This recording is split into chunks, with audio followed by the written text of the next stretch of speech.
ना कथबार्ता ना internet. Lockdown रे रहिबे पेपर सेटर।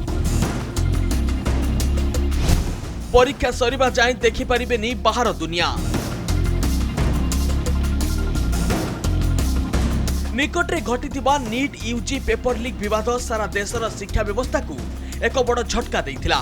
22 लाख रु अधिक परीक्षार्थी भविष्य अंधकार मध्यकू ठेली हो जाइथिला बेले एबे केंद्र सरकार एवं नेशनल टेस्टिंग एजेंसी निजर हजि जाइथिबा सम्मान फेराई आनिया पई अंटा भिड़िछंती। आसंता 21 तारिख रे हेबाकू थिबा पुनः परीक्षा पई प्रस्तुत होईछि एभली एक सुरक्षा व्यवस्था जाहाकू देखिले मने हेउछि एहा केवल एक परीक्षा नुहे बरं एक गोपनीय सामरिक अभियान। प्रथम थर पई प्रश्नपत्रर स्वच्छता बजाय रखिबाकू लॉकडाउन पद्धति अपना जाइछि। प्रश्नपत्र प्रस्तुत करुथिबा विशेषज्ञ एवं अनुवादक माने एक अति गुप्त स्थान में संपूर्ण आइसोलेशन रे रखा जाइछि।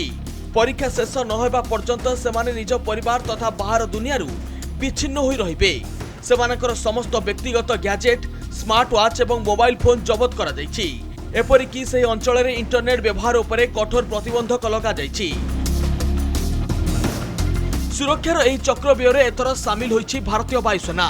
प्रश्नपत्र गुड़िक सुरक्षित भाव परीक्षा केन्द्र में पहुंचाइबा पई सड़क पथ परिवर्ते वायुसेनार विमान व्यवहार करने को निष्पत्ति निया जाइछि, जहा द्वारा परिवहन समय रे कोनोसी प्रकार लीक बा अघटनर सुजोग रहिबो नाही।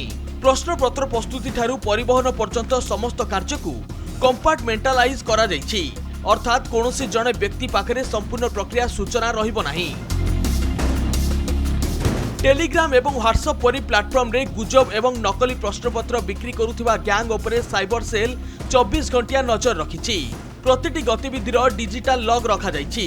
केंद्र शिक्षा मंत्री धर्मेंद्र प्रधान निजे ही समग्र व्यवस्थार तदारख करुथिला बेले परीक्षार्थी को कोनोसी प्रकार असुविधार सम्मुखीन न हेबाकू आश्वासन दिया जाइछि।